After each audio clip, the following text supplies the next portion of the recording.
หน้า33ตั้งแต่ตาตรสูตรทางอายสมายโสกากันทกปุตโตเป็นต้นไปดังได้ยินมาว่าท่านพระยศกากันทกบุตรพักอยู่ที่กูตาคารสาลาในป่ามหาวันใกล้เมืองไผ่สาลีนั้นก็โดยสมัยนั้นแลพวกภิกษุวัชชีบุตรชาวเมืองไผ่สาลีใส่น้ำให้เต็มถาดทองสำริดแล้วตั้งไว้ในท่ามกลางสงฆ์ในวันอุโบสถนั้นกล่าวแนะนำอุบาสกอุบาสิกาชาวเมืองไผ่สาลีผู้มาแล้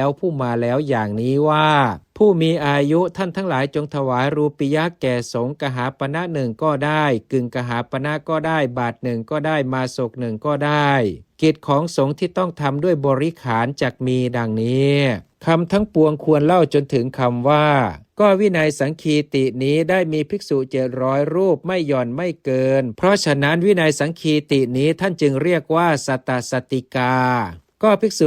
1,200,000รูปซึ่งท่านพระยศกากันทกบุตรชักชวนได้ประชุมกันในสันนิบาตนี้วัตถุ10ประการเหล่านั้นท่านพระเรวตะเป็นผู้ถามพระสัพพกามีเถระเป็นผู้วิสัชนาพระวินัยวินิจฉัยเสร็จในท่ามกลางภิกษุเหล่านั้นอธิกรณ์เป็นอันระงับเสร็จแล้วภายหลังพระเถระทั้งหลายปรึกษากันว่าพวกเราจักสังคายนาพระธรรมและพระวินัยอีกดังนี้จึงได้คัดเลือกภิกษุ700รูปผู้ทรงพระไตรปิฎกบรรลุปฏิสัมภิทาแล้วนั่งประชุมกันที่วาลิการามใกล้เมืองไผ่สาลีชำระมลทินแห่งพระศาสนาทั้งปวงได้สังคายนาพระธรรมและพระวินัยทั้งหมดด้วยอำนาจปิฎกนิกายองค์และธรรมขันธ์ซ้ำอีกเช่นเดียวกับที่พระมหากัสสปะเถระสังคายนาแล้วนั่นแลสังคีติใดในโลกท่านเรียกว่าสัต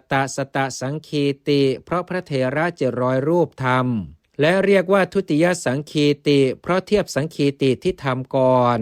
สังคีตินี้ทำอยู่8 เดือนจึงสำเร็จด้วยประการฉนี้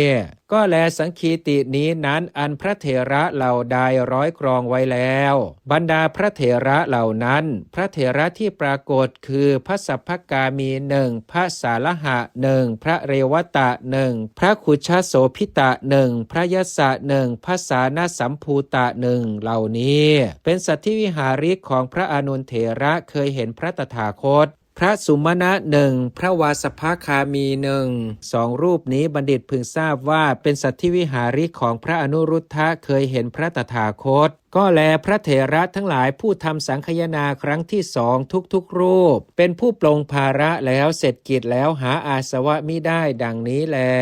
จบทุติยสังคีติเท่านี้